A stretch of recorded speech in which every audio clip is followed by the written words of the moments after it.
Welcome, everybody. Here we are at Living Chassidus.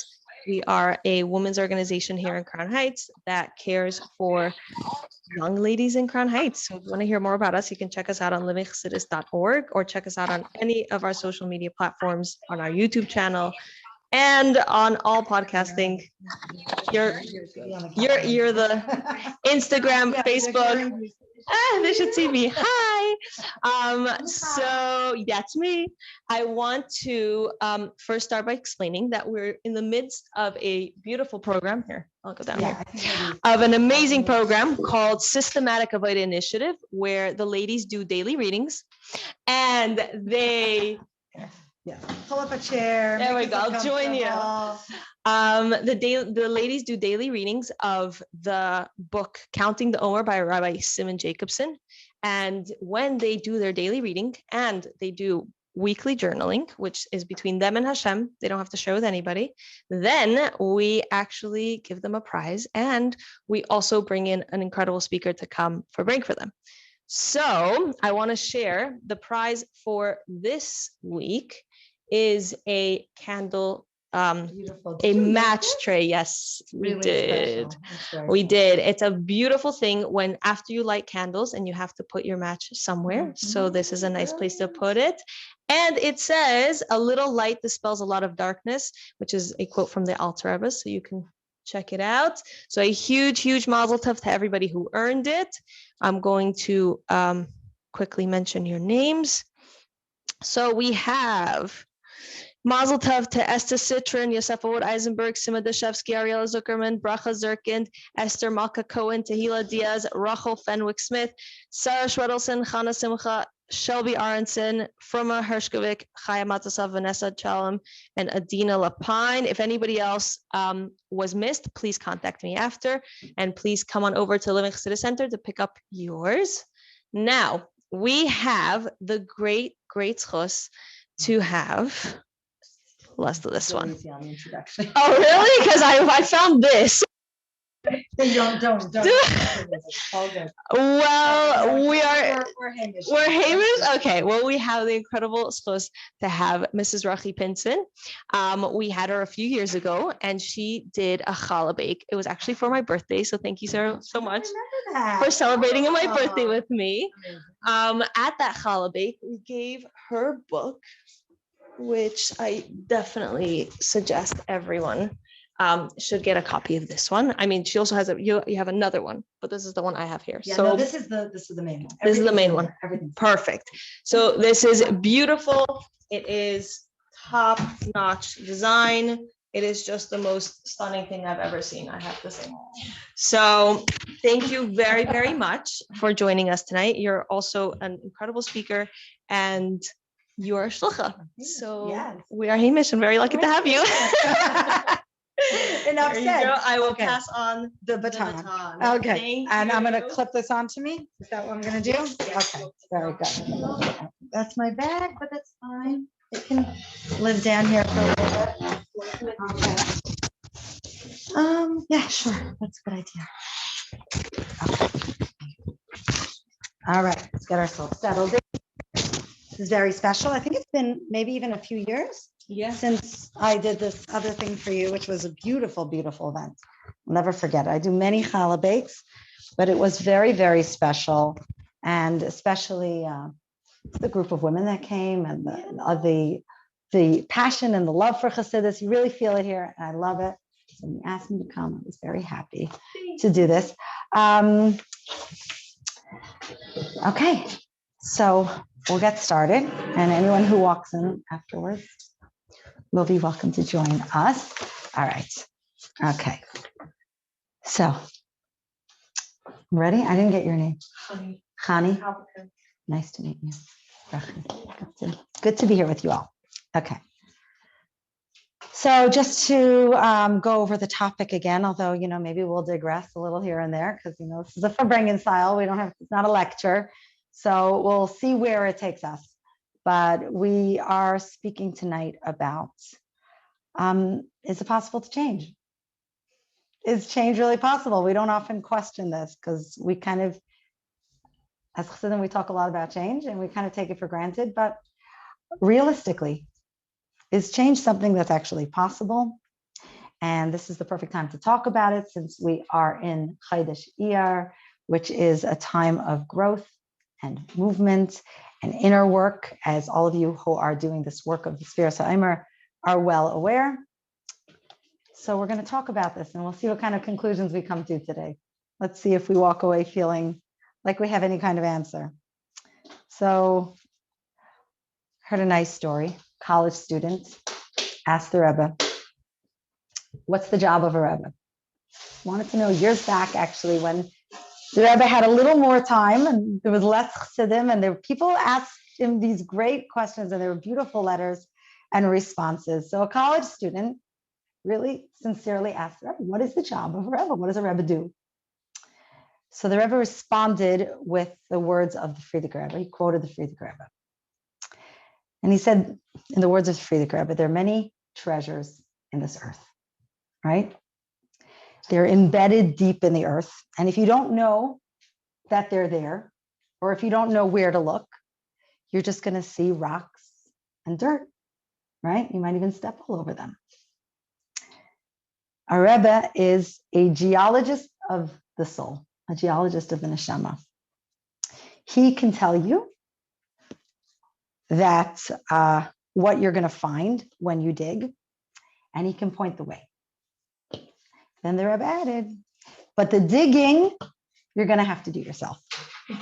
The digging, and this is how the Rebbe led and continues to lead us. I'll show you what's there. I'll give you a glimpse, but the digging you have to do by yourself. And we're so lucky to be blessed with a Rebbe that we have, who reminds us that when we dig deep, we do find diamonds. And of course, that we have Sefiras HaChasidus. This teaches us how to dig deeply and to polish away the dirt and refine ourselves. But the actual digging, we are the archaeologists of our own selves. We have to do the digging. We have to do this work. We have the Rebbe pointing the way and telling us what we're going to find. We have Chassidus explaining to us the process and how to do it, but the work we have to do. But, just straight up, it's a hard thing, if you think about it. Like, I don't know, you go through a life and you try to change, try to move, try to shift something. And sometimes it feels like, 2 steps forward, 1 step back. Feel like just like we made some progress, maybe we've gotten past this issue. Maybe we've managed to get past this Yetzer Hara, this problematic midah, or whatever we're trying to work on. And then, boom, we find ourselves back. I actually was reading a story that they attribute to the Rambam. I don't know if you've heard of it. It's a famous story where, the Rambam was very close to the Sultan. And so there were always, there's a lot of stories where like the ministers are trying to bring down the Rambam. There was like a very close relationship that bothered some people. So there was a minister who was very close to the Sultan. And he said that, the Rambam says that people can change and animals can't change. Animals can't change their nature. A human can change their nature. Cat story? Yes, the cat story. See, I said someone's going to know the story. So they had a bet. And the guy said, I can show you that animals could change their nature. It's not such a big deal to change your nature. And this guy was a animal trainer. So they made a big feast. They invited all the people. The Sultan was sitting there. The Rambam was sitting there. The minister. And in walks a cat on 2 legs, starts serving the meal to all the guests. And everyone, wow, look at that. An animal can change their nature. So what does the Rambam do? He pulls out a little mouse from a box that he has. Maybe they were a little less afraid of mice back then. They were more. And he drops it on the floor. And we can all guess what happens, right? The cat drops all his pores and the food goes flying. He starts chasing the mouse around the room. And the Rambam proved his point.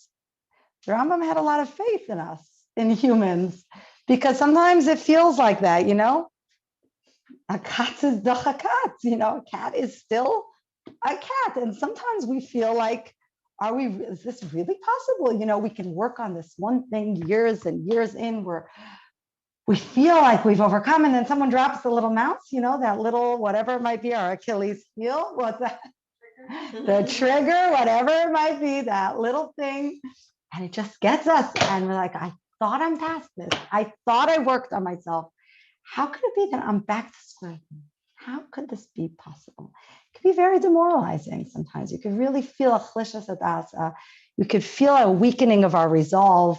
And what's wrong with us? Here we are, we're Chassidim of the Rebbe, who speaks about, and we're Sefiras HaChassidus, we have this gift that it's all about how to refine ourselves, how to work on ourselves. How is it possible after all of this?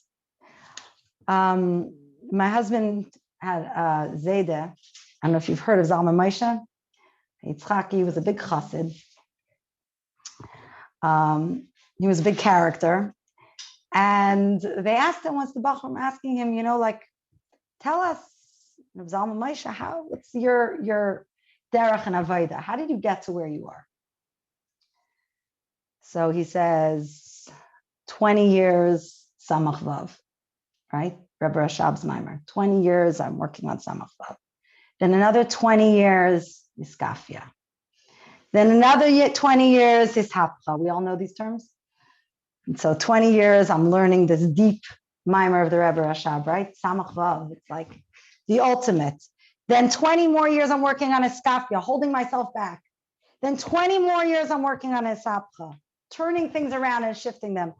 And he says at the end, garnished. You have to understand the Chassid Zalman Moshe to understand if you knew who he was, it was not garnished. It was not garnished. It was far from garnished. But we can all relate to this feeling. We're working and we're working and we're working. And at the end, what do we have? Sometimes we feel like we're back to square one. We wake up in the morning and here we are again. Same person. I always love the Berditchever, everything from the Berditchever. So I love this. The Berditchever, every night when he would go to sleep, he would say, Morgen wird sein gar anders.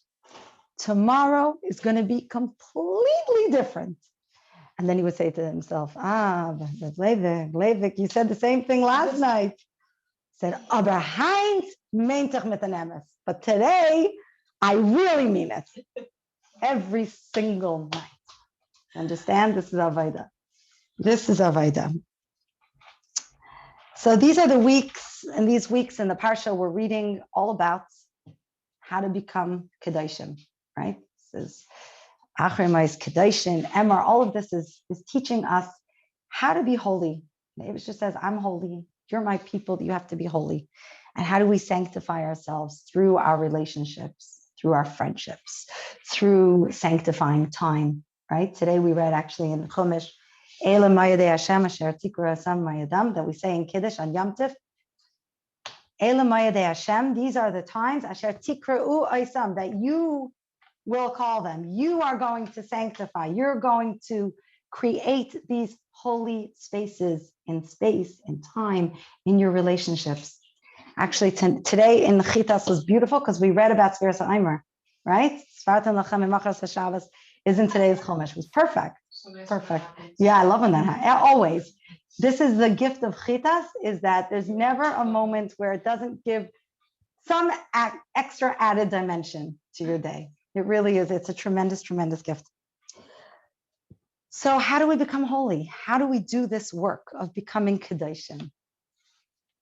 I always found it interesting that the word whole and holy sound very similar. I mean, this is like a Teres Lakshin because, they're two English words, but if you ever made the joke about holy socks, right? Your socks are very holy. But the truth is that wholeness, becoming an Adam Shalem, a whole person, is essential to becoming a holy person. To become holy, to become Kaddish, we need to be whole with ourselves. We need to be complete in ourselves if we want to become sanctified, we want to become holy.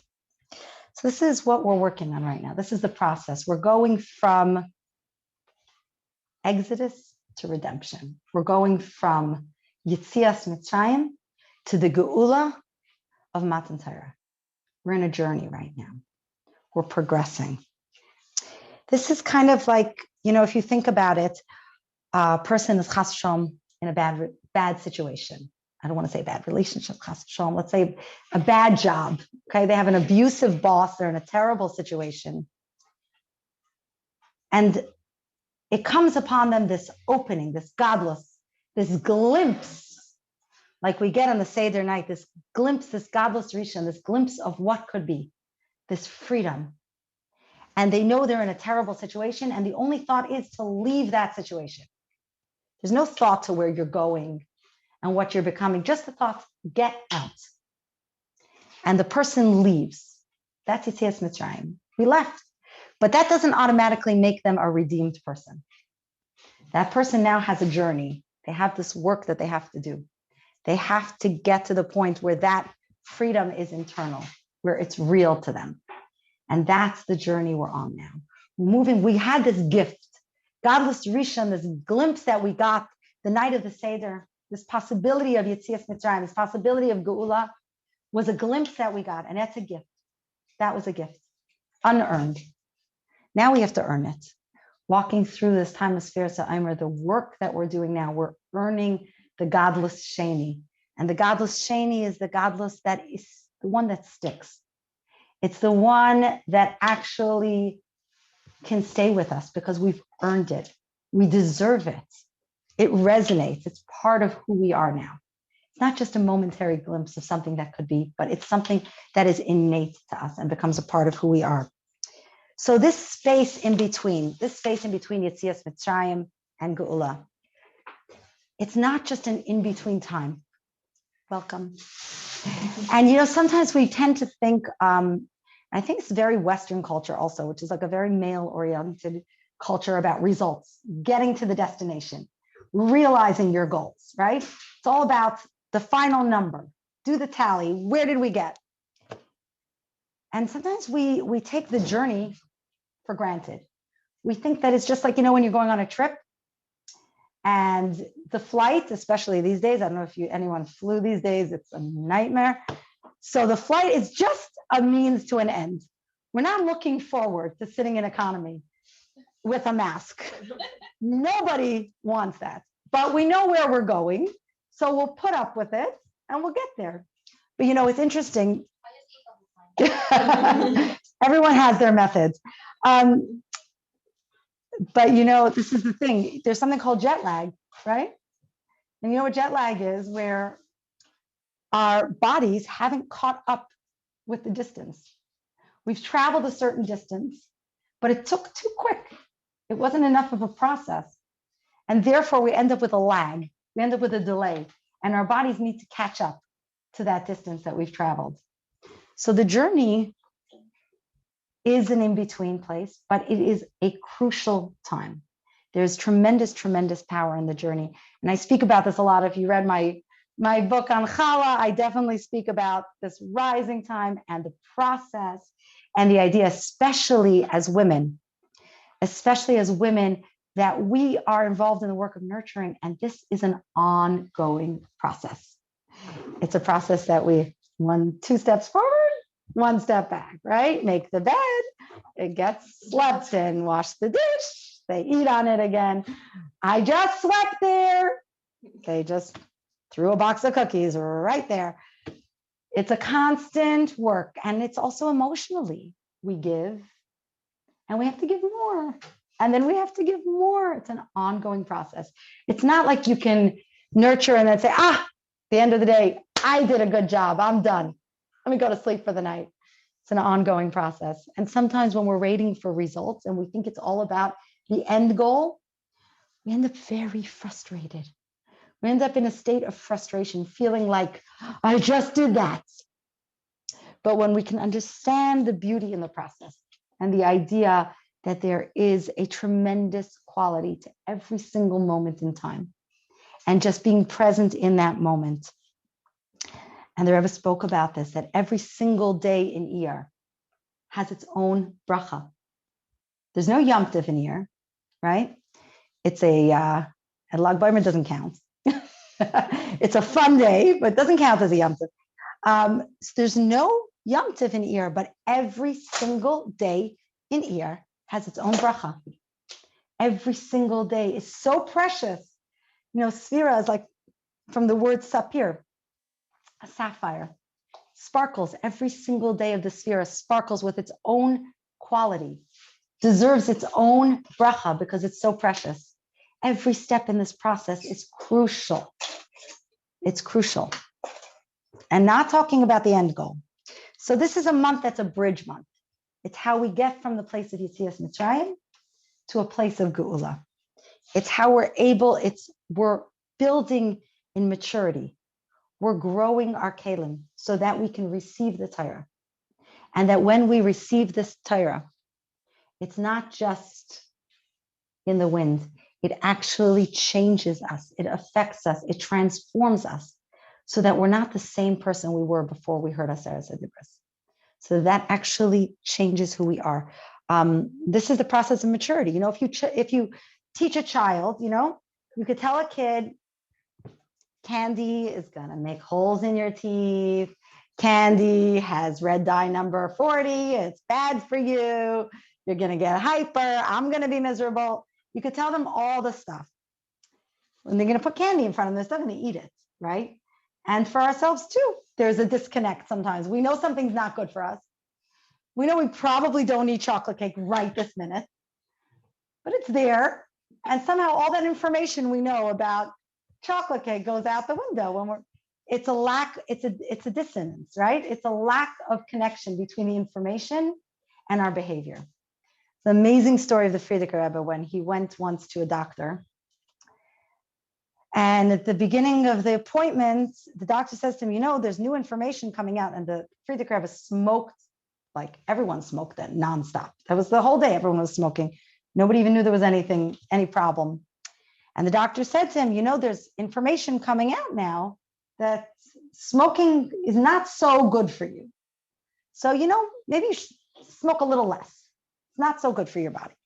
So they went on the whole checkup, right? The whole appointment. And at the end, as per the tradition of that time, the doctor offers the Frierdiker Rebbe cigarettes. So what does the Frierdiker Rebbe say? I don't smoke. I'm not a smoker. I don't smoke. It's not, I'm trying to quit. I want to smoke less. Or I don't think I should have. I don't smoke. I'm not a smoker. That is what we're reaching towards. That type of das, where it's so integrated into our very being that we become that our behavior and that information are one. We receive the Torah and the Sefiras HaOmer and every aspect of the Torah becomes so much a part of our being that there's no disconnect. Our neshamas just shine through. So this is the work, if we want to get information in, and it's fascinating scientifically, there's this fascinating studies about that when infants are chas v'shalom not nurtured properly or not given the right attention or love or emotional stability, that they have a lower IQ. They actually have a harder time, or they have learning disabilities. And you think, like, what are the emotions? How does that connect to the intellect? But the emotion, our emotional keli, is where the intellect comes into. And without a strong emotional keli, there's always a dissonance. There's always a separation between the way we behave and the information we're receiving. So really, if you think about the work of a mother, laying down that foundation of trust, of emotional comfort, this is the basis for all. This is Tairas Imecha, right? Shema Bani Tairas Imecha. This is the Torah of the Ima. The trust, that emotional stability that we give to our child is the foundation for every bit of information they will ever receive in the rest of their life. And will they be able to integrate that? Will they be able to understand it on a deeper level? It all starts literally with holding the baby. That's where it starts. Feeding the baby when she cries. That's it.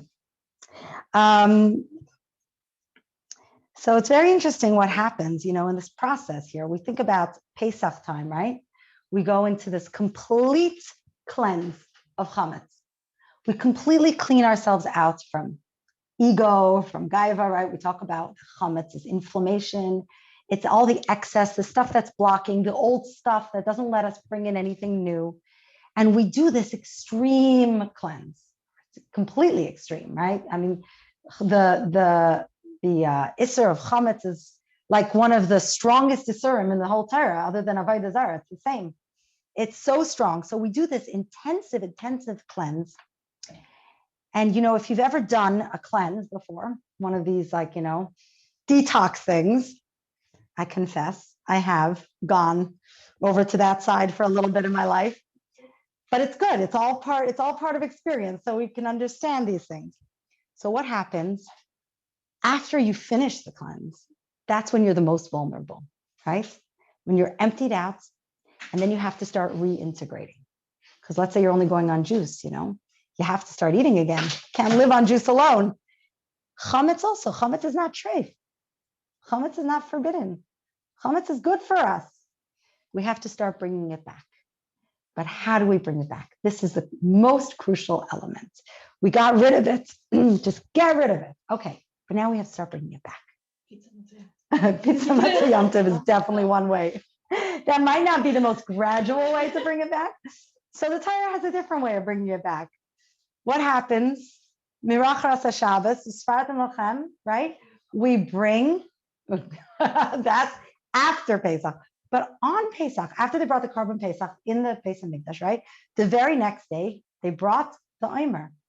So we start counting Sefiras HaOmer, the day that they started to bring the Omer offering. What was the Omer? What was this offering? What was this korban? It was barley. Isn't that chametz? No, if it's leavened, it's chametz. They brought raw barley. Raw barley. Not cooked, not leavened, not cooked into bread. And barley is considered animal feed. It's the lowest of the grains. So we start bringing back the chametz, but we started very gradually. We start with the animal feed. At this point, we're still like newborns. No moichin, no intelligence yet. It's just gradually coming back. And day by day, we carefully rebuild our kelim. We go through midah by midah, character trait by character trait, and we do the iskalos, right? We mix one trait with another trait. So we have a week of chesed, and we work every day. How's our balance with our desire to give and our ability to hold back? And then we do the balance of chesed. And we do chesed and gvura, chesed and tiferes. Every day, just a little tiny shift, a little movement, until we get to Shavuos. And what was the korban that we brought on Shavuos? The shtei halechem. The only time we brought actual chametz as a korban. We brought the shtei halechem, the 2 loaves of bread. We get to the point that our chametz is not just good.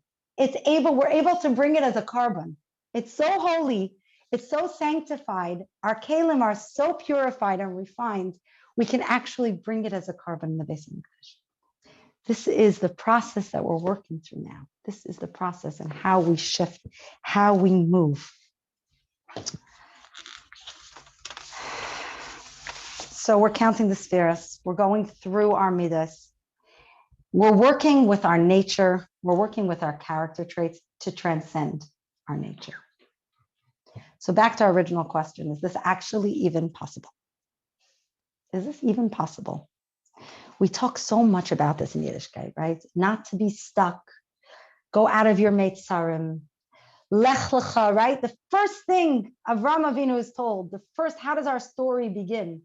Lech lecha ma'artzacha ma'maladetecha mebeis avicha. Leave your narrative. You don't need to be stuck in your narrative. Leave your father's home. Leave the place of your birth. Leave the circumstances of your past. Forge a new path. This is the mission we're given, We're not stuck in sun time, right? What goes around, comes around. We're in moon time. We are in a place of shift and change, movement. We're told this over and over. And sometimes, it's empowering, but then we go back to, but here I am. I woke up this morning and wherever I go, there I am. I'm trying to get past this stuff. And 20 years, 30 years, 40 years, sometimes I'm still, is it really possible? Is this actually a possible thing? It's so hard to change. And, we think sometimes in these grand moments that we can do it. It's a beautiful story with Moshe Leib Sassover, that he says, when I was young, I thought I could change the world. Then I grew up a little and I thought, well, maybe I can change my country. Got a little older. I said, maybe my village. I got a little older, got married. I said, maybe my family. Because then finally I realized, maybe I can change myself. Halavai, I could change myself. And if I do change myself, then my family will change. And my village will change. And eventually the whole world will change. But it can only start with us. We know this if you're in any relationship. Can't change anybody else. We can barely change ourselves, right? Try to work on one midah your whole life. How hard is that? But that is our avodah. That is our avodah. So what do we do? Are we trying to break our character? We're all born with a particular nature. Are we trying to break our character? Are we trying to become something different? Do we want to all morph into this homogeneous blob of perfection, of this in the children's books where they have the little girl who does everything right. She says yes to her mommy and she goes to bed at night and it's like generic model child. But is that really is that where we're going? Is that where we're heading? Can we even break our character? Do we want to? Can we? The Kutzker, who always had a sharp word, the Kutzker said that if you break a bad midah, you'll end up with two. He says you'll have the original bad midah that you started with, and you'll have the second bad midah, which is the gaiva, that you broke the midah. So it's not kedai. It's not kedai. The Baal Shem Tov once explained the difference between the Musar approach to change and the Chassidus approach. And he said, imagine a thief comes in your home, breaks into your home. So what's the first reaction? Take a broom, you take your baseball bat, you take whatever you're holding, you run at the kid, you grab something and you start beating them, screaming at the top of your lungs, chase them out of the house. Okay, they left. You're safe for now. But who knows? He could still be there. You didn't get rid of him. He's somewhere. He could be around the corner just waiting for you to drive out so he can get back in, waiting for a moment of vulnerability. In Chassidus, we have a different approach. You grab a hold of the thief by the collar and you start talking to him and you tell him, it's not so good to be a thief. There's a better way. There's a beautiful life if you're connected to the Eivishter and you live honestly and fully. There's a better way to live. There's a better way to be. And it might take a lifetime of talking to the thief. It might take a lifetime of talking to your own character trait that you're trying to work on, but you're working with it. You're working, it's there.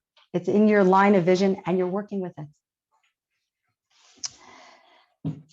And eventually, that thief can become an honest man. That thief can shift, he could change. He could change the whole direction of his life.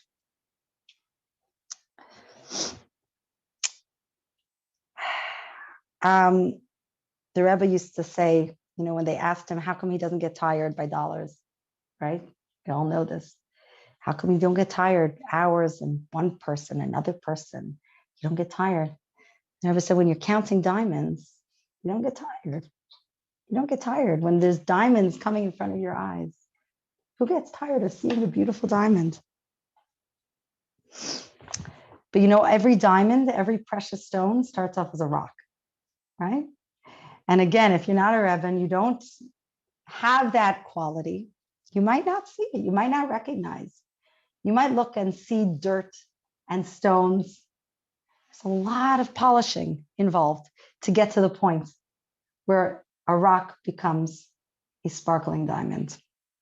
The Frierdiker Rebbe was asked, what is a Hasid?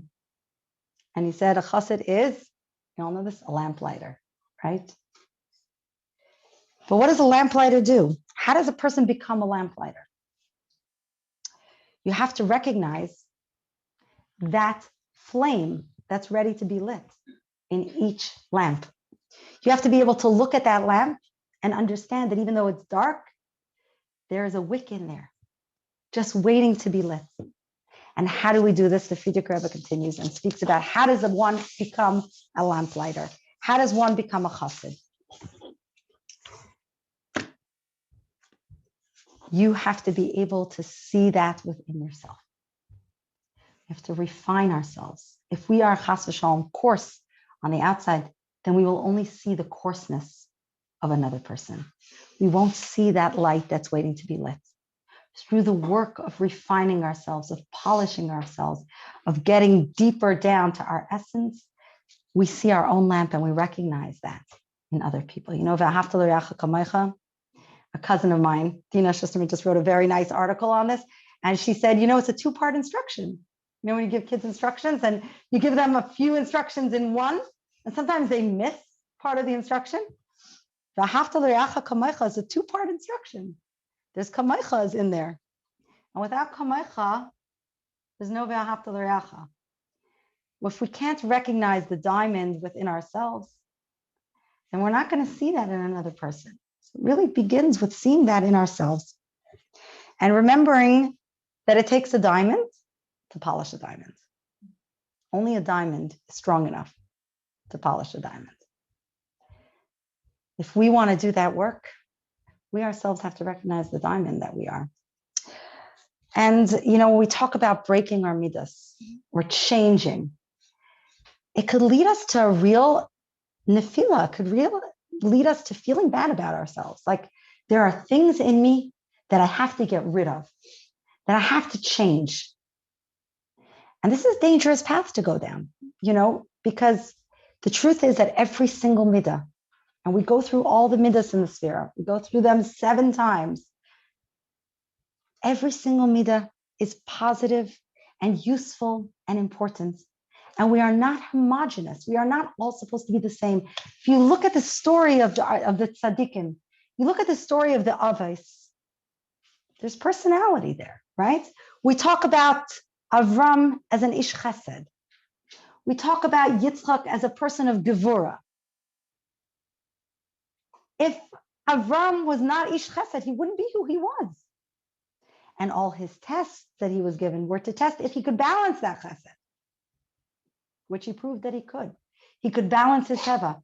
But b'teva, he was an ish chesed and he remained that way all his life. B'teva, Yitzchak was an ish gevura and he remained that way all his life.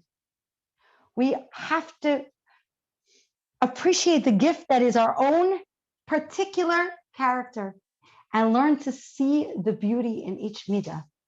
And this is so crucial in the way we nurture, whether it's our children, whether it's our spouse, but it begins with how we see ourselves. It really begins with how we look inward, how we define our characteristics. Let's say you're a person who struggles with consistency. You know, yeah, you struggle with, giving an example, I don't know anyone like this. Let's say you struggle with consistency. Actually, I might be talking about myself. You struggle with consistency and you love so many things. You want to do a little bit of this, you want to do a little bit of that. Actually, it's funny because there's this woman who wrote this book and she says that her whole life she was this way. And she was passionate about this one thing and then she would get bored. It wasn't challenging anymore. She'd find something else. She'd get passionate. This is the thing I want to do. This is the thing. And then she'd get bored of that. And she went through years of her life feeling like there was something wrong with her. Like, why can't I just, you know, what do you want to be when you grow up? Why can't I just pick one? Like those people who have the thing they do it well. And finally, she decided to celebrate this aspect of herself. And she coined the term multi-potentialite. You heard of that? And she said, I'm a multi-potentialite. And I love that. You know, it's all about reframing the way we talk about ourselves. reframing the way we look. And sometimes we have the gift of a parent who framed our personality perfectly and gave us that gift of the awareness that every one of our characteristics are perfect exactly the way they are, or have perfection within them. But sometimes you hear voices in your head, maybe they're voices of people in your childhood who tell you, you shouldn't be so messy. You're messy, you're inconsistent. Stick with one thing. And Taka, there are areas in life where we do need more gevura, more nitzachon, this perseverance, this idea of being able to create boundaries and limitations. But also there's the opposite side, right? And they're all necessary. We need every type of person. And every person is a gift. The person who's maybe not consistent and maybe is interested in a lot of things, also a person who's able to change and adapt and able to be spontaneous and able to celebrate many and maybe bring together all sorts of information from all the different aspects of life that they've collected it from. Every person is a gift. Every midah is a gift. So what we just need to do is create a balance. We're not trying to destroy any one of our character traits. We're not trying to change and morph into a different person. I should be like that person. No, right? When Zusha says, when I go up, they're not going to ask me, why wasn't I Moshe? They're going to ask me, why wasn't I Zusha? So we need to look inside and recognize our potential and understand the greatness that each of our midas presents, like what our particular characteristics present, and then work on balancing, because it's all about the alignment. It's all about creating a balance with those beautiful characteristics that define who we are in our character. So how do we change? We change very, very slowly. That's how we change. We change, shift happens one tiny step at a time. My brother, who's a Rav in Cape Town, also a Shliach in Cape Town, actually told me a beautiful story. Someone in his community came to him and he said he asked him a real question. Sometimes you get a real question, it comes from a very deep place in the person's heart. The person said to him, Yom Kippur that year was on Shabbos. He said, I know, Rabbi, I can imagine the South African accent. Right?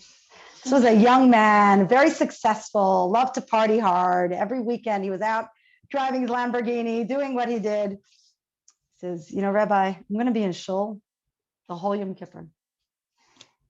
And I'm going to keep Shabbos. And I'm going to daven, I'm going to do teshuvah for every Shabbos that I break. And I'm going to tell Hashem, I really want to keep Shabbos. I really want to do teshuvah for breaking Shabbos. But he says, I know. Comes the Shabbos after Yom Kippur, I'm back out in that Lamborghini. I'm out on the town. I'm realistic. I know I'm not there. So my brother said to him, you really truly in your heart want to honor Shabbos. It's not a lie. When you tell the Eibishter, I want to keep Shabbos, you do. You're not there yet. So one little thing to honor Shabbos. One little thing, maybe you have special outfits that you really like, you save them for Shabbos. Maybe you daven one little piece of Shabbos davening. One way that you're going to honor Shabbos. That's it. Of course, postscript to the story, 13 years later, and he's a fully Shomer Shabbos. But it's one tiny step. What's that? What do you do? I don't know. And it's not relevant because this story is about each one of us and about the way we shift in our lives and how we choose. I always say that why is challah such a passion of mine? I travel around the world. I teach challah. I say it's a gateway mitzvah. Who has a problem with challah? Nobody. Even if you're celiac, I have gluten-free challah. Nobody has an issue with challah, right? No one's going to complain about this mitzvah. But what happens, and I have actually beautiful stories of person after person, like from the shluchim that I traveled to, that they said they loved making the challah so much, they decided they're going to do it every Friday. And one group actually in Binghamton, this group of women said, we're going to start a club. Every Friday, we're going to get together and bake challah. And then one woman from that group said, she started making challah, and she told her husband, if we're having challah, you should already make kiddush. right? So then they had a Friday night meal. So once they had a Friday night meal, they stayed home Friday night. And then once they did that, they said, it's already Shabbos. We should go to shul on Shabbos. What do you know? The next thing they're keeping Shabbos. It starts with one little shift. If we say, I want to be a better mother, it's beautiful. It's a beautiful sentiment. I want to be a better friend. I want to be on time every day. I don't want to be late ever again. Great sentiments. We need to change. We need to work on ourselves. But it's easy to give the thing you don't have, right? Smaller is to give the one thing. Say, I want to be a better mother today. When my children come home from school, I'm not going to pick up my phone for 1 hour. I'm not going to look at any screen for 1 hour, just today. The Rochie, if you ever heard of the Rochie, he was the greatest genius of all time, the biggest Talmid Chacham that ever lived. And according to many, he was asked, how do you do it? How did you get to this point how do you devote your entire life to learning? And he says, I tricked my Yetzer Hara. A little trick. He says, every morning I wake up, I say to my Yetzer Hara, I'm only learning today. Only today. Today I'm going to learn the whole day, but just today. Tricks the Yetzer Hara. And what do you know? Day by day, ends up with a lifetime of learning Torah. So we trick our Yetzer Hara little by little, and one tiny movement, because no movement is tiny. There's a beautiful teaching of Moshe Rabbeinu with the sneh. Moshe Rabbeinu sees the burning bush. He sees this bush in front of him, right? And he says, Asura Nava'era. I'm going to turn and see this. And Rashi explains, Asura Mekan Viskarev Lasham. I'm going to turn from here to get closer to there. Sounds like pretty obvious, right? I'm going to turn. So the Alter Rebbe talks about the Baal Shem Tov says on this. So beautiful. He says it's one tiny shift. He says, Asura Mikan, this is Tshuva. Asura Mikan, I'm going to go a tiny turn from where I am right now to get a little closer to where I want to go. A little closer to the Eibishter, a little closer to the holy Hasid that I know I can be. But just one tiny movement gets you a little bit closer. I turn from here to get a little closer to there. It's one little turn. One little turn. Sha'a achas, yafa sha'a achas. Sha'a means a turn. Little turn, a little movement is all it takes. It's a very funny story. I also got this one from my brother. He gives a legendary, they call it a drusha, on Friday night over there, and he has the best stories. So he's my source. A very funny story. In communist Russia, they had this person from high up in the Communist Party who would go to these little farms, these remote farms, and test the loyalty of the farmers, how loyal they were to Mother Russia, right? He comes to one farmer and he says to him, if you had 5 houses, who would you give it to? He says, the motherland. I would give it to Mother Russia. And he said, if you had 7 oxen, who would you give it to? I would give it to the motherland. Then if you had 10 cows, who would you give? I would give it to the motherland. And if you had 6 chickens, who would you give it to? He says, no, those I'm going to keep. He says, what, you're going to give the oxen? You're going to keep the chickens? He says, the chickens I have. Right? So it's like the grand statements. We're going to change the little thing that we already have in our power to do. That's sometimes the biggest Mesiras Nefesh. That's the biggest effort. Just one tiny movement. One tiny movement. And one tiny movement leads to another tiny movement. But we don't think about that, right? We trick the Yetzer Hara. Only today.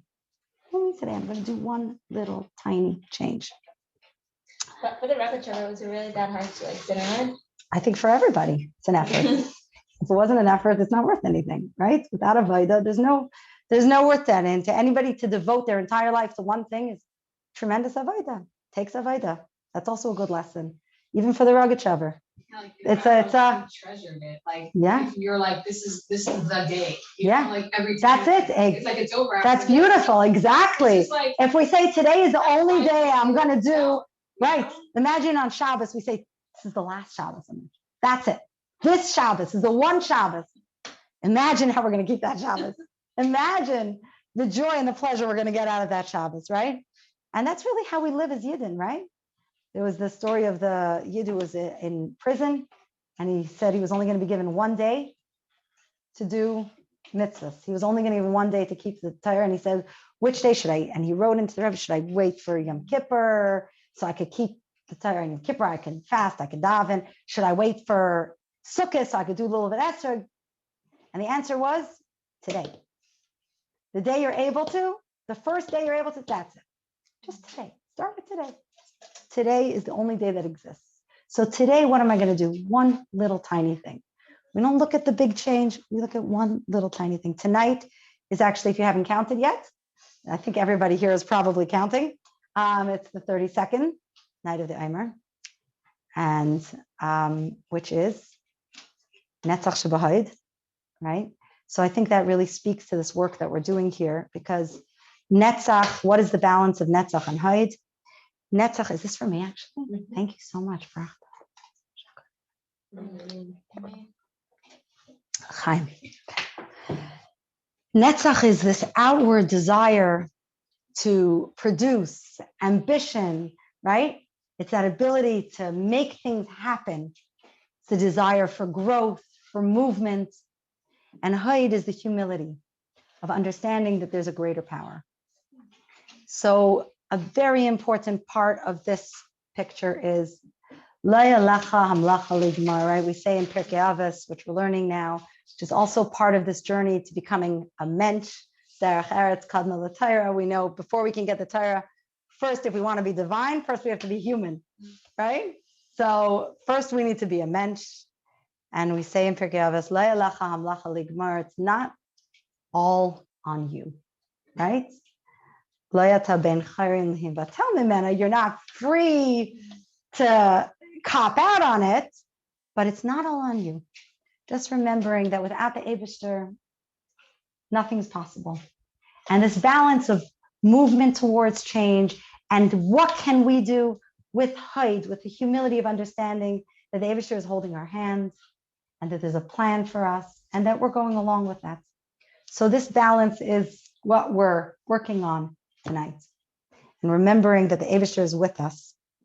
When we count Sefira, we say, Yisukan Masha Bagamti B'Sefira.